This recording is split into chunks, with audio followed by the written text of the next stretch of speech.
పోతన భాగవతము వరాహావతారము బ్రహ్మణ ప్రశంస తనువున బుట్టినట్టి విడిదంబగు కుస్తు మహాగదంబుచే వనరి తదీయ చర్మము వివర్ణత నొందిన రీతి పృచ్చులొప్పని పనిచేసినన్ విభులు బంధుర ఛాయయ సంభు వేరు వెంపును చెడిపోయి దుర్యసము పొందుచునుందురు విష్టపంబులన్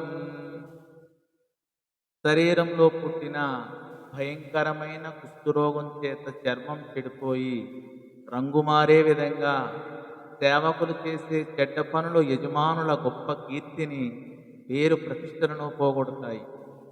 వారికి లోకంలో చెడ్డ పేరు వస్తుంది అని ఈ పద్య భావం. అలవడ నాకు మీ వలన నవ్విన దీర్ఘ సుకీర్తనీయ సల్లలిత వినిర్మలామృత విలాస యశో విభవాభిరామమై వెలయు వికుంఠ నామ అపవిత్ర మనస్వపచాధిమాదిలోకుల చివిశోక తత్కనమ కోరి పవిత్రుల చేయువారలన్.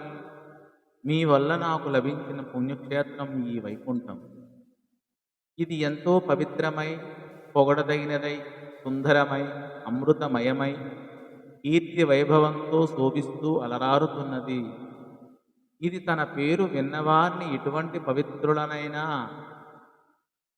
అపవిత్రులనైనా కుక్క మాంసం తినే స్వపశులనైనా పవిత్రులను చేస్తుంది అని ఈ పద్య భావం.